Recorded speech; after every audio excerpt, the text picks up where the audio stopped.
The oldest written record of a kiss is 4,500 years old.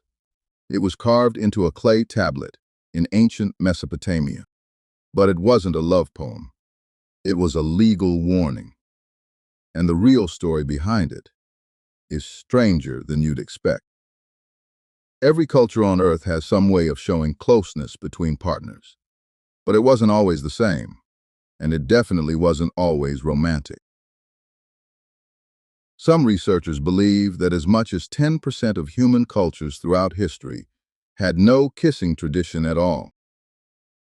So the real question isn't when humans started being intimate. It's how something so instinctive ended up looking so different depending on where you were born.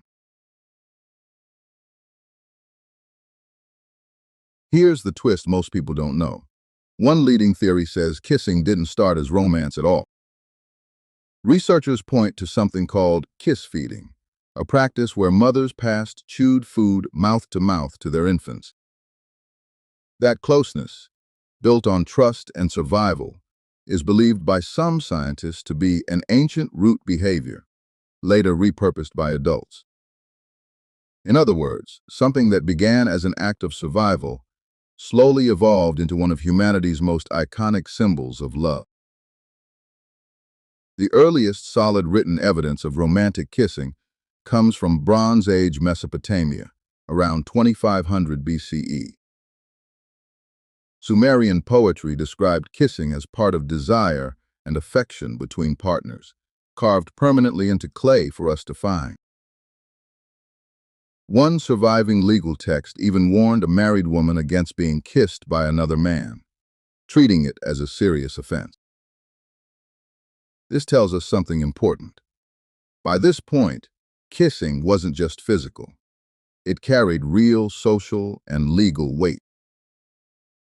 Some historians point even further back, to ancient India, where descriptions resembling kissing appear in the earliest Vedic Sanskrit texts. Some scholars argue these references may predate the Mesopotamian evidence by centuries, suggesting the idea could have emerged independently.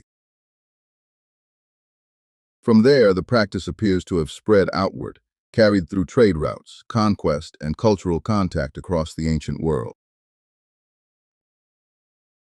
The Greeks historically credited the Persians, and later the campaigns of Alexander the Great, with spreading these customs further across the Mediterranean.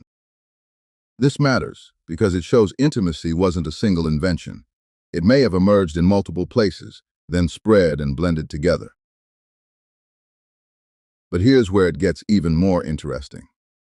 Not every ancient culture agreed on what closeness should even look like.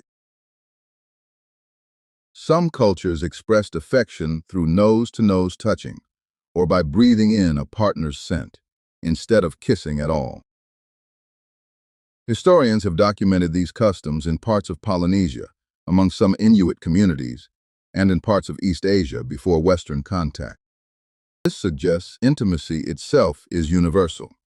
Every human culture has some way of expressing closeness, but the form it takes is like a dialect. So the picture that emerges looks something like this. Intimacy likely didn't start as romance. It started as caregiving and trust. Humans took that same instinct, safety, closeness, vulnerability, and built entire romantic and cultural traditions on top of it. They did this differently, in different corners of the world, thousands of years apart, without any of them coordinating with each other. What feels like the most natural human behavior might actually be one of our oldest borrowed behaviors, repurposed from something else entirely. So next time you think of a kiss as simple, remember, it took humanity thousands of years, across multiple civilizations, to turn survival into love. If you want the next video to cover how ancient marriage and courtship rituals actually worked, let me know in the comments below.